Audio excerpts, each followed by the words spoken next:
Well, good morning, everyone, and thank you for this presentation I didn't deserve.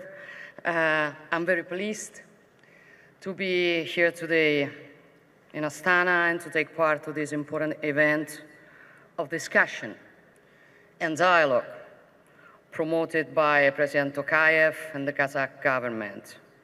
To them, I want to convey my greetings, my gratitude for the invitation, and the warm welcome I have been given. Today marks the beginning of my first official visit to Kazakhstan since the start of my term as President of the Council of Ministers of the Republic of Italy. A visit that I do not consider just protocol, but of substance. We intend to seal the friendship that unites our nations with concrete facts by enhancing our strategic collaboration on many crucial fields.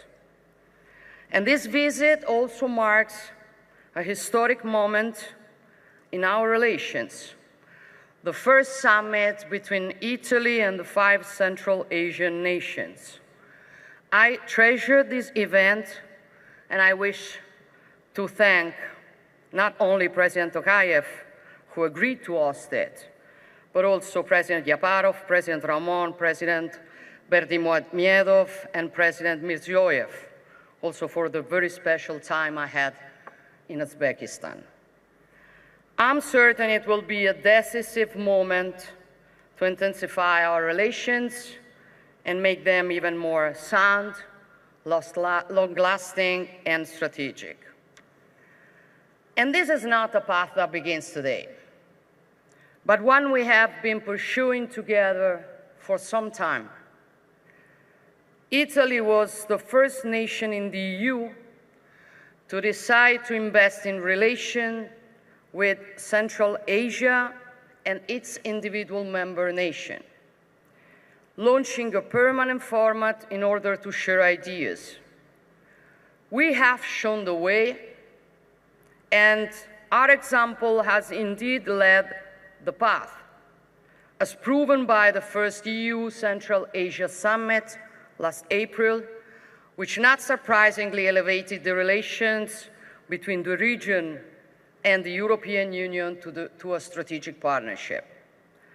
We are proud of this choice, since the capacity to create bridges and opportunities for dialogue by exploring avenues that others have not had the courage to pursue is in the DNA of Italian people. This is a legacy we learned from one of the most famous Italians in history, Marco Polo, who centuries ago crossed these lands to reach the farthest borders in the then known world. There is no better symbol to describe what we celebrate today: cooperation, vision, responsibility, but also the ability to look beyond the horizon and to learn, to understand others, their values, their potential, with respect and with humility. One of the fathers of modern geopolitics, Halford Mackinder, made the argument that Central Asia represents one of the pivots around which the fate of the world revolves. I'm not a geopolitical scholar, but I simply observe reality. And reality tells us this region has always been a crossroads between the West and the East, and occupies a strategic role in the global scenario. Moreover, in difficult times as those we are in.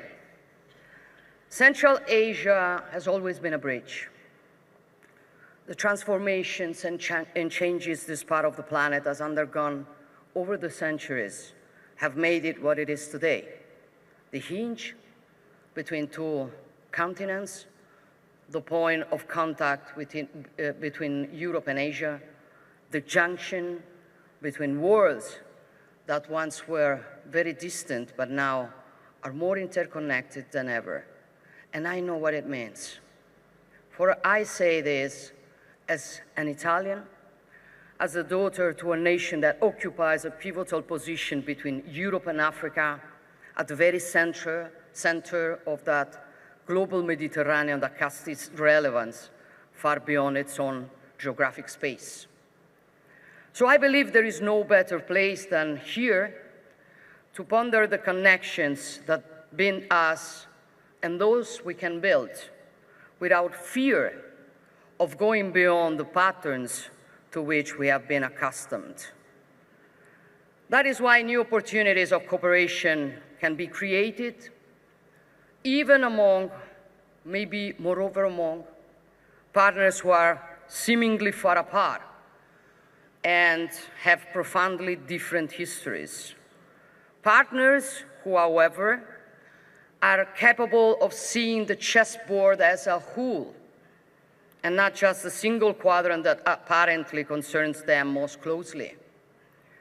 This is Italy's approach, and I know it is also your approach, in the direction of a truly global interconnection from Asia to Europe, from the Mediterranean to the Indo-Pacific. But if we really want to shape the future, as the title of this forum invites us to do, we must have the courage to look beyond our geographical boundaries and pave new paths. Starting, of course, with what already unites us and makes our relationship extremely strong.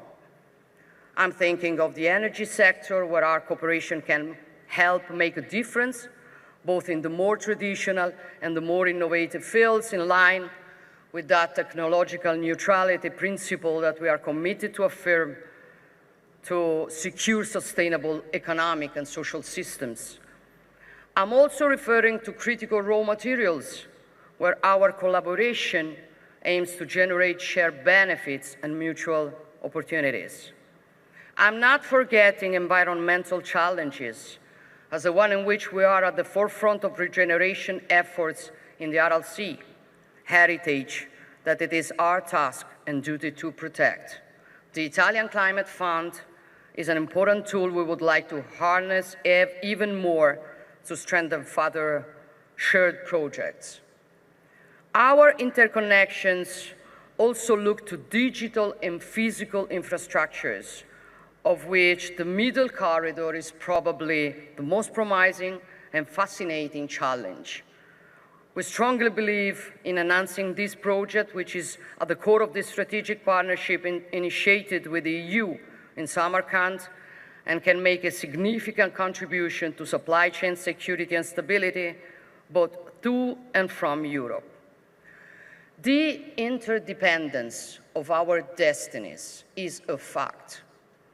Even when we are called upon to jointly defend our security, the security of our citizens, the security of our people, we must continue to join our efforts also to fight terrorism, dismantle transnational criminal organizations that profit from drug, arms, and human trafficking.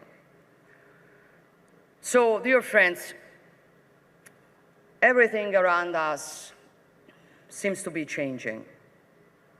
And the few certainties we thought we had are no longer there.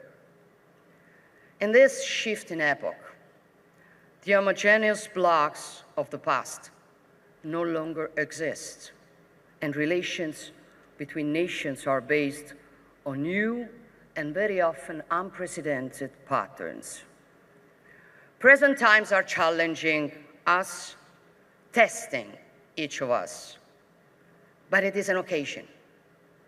It is an occasion of showing our value, and it is up to us to decide how to act. We can take refuge in the now faded certainties of the past, or we can try to look beyond, showing the courage that our peoples expect from us. I have no doubt, and I know that I'm not alone along this path. Thank you very much.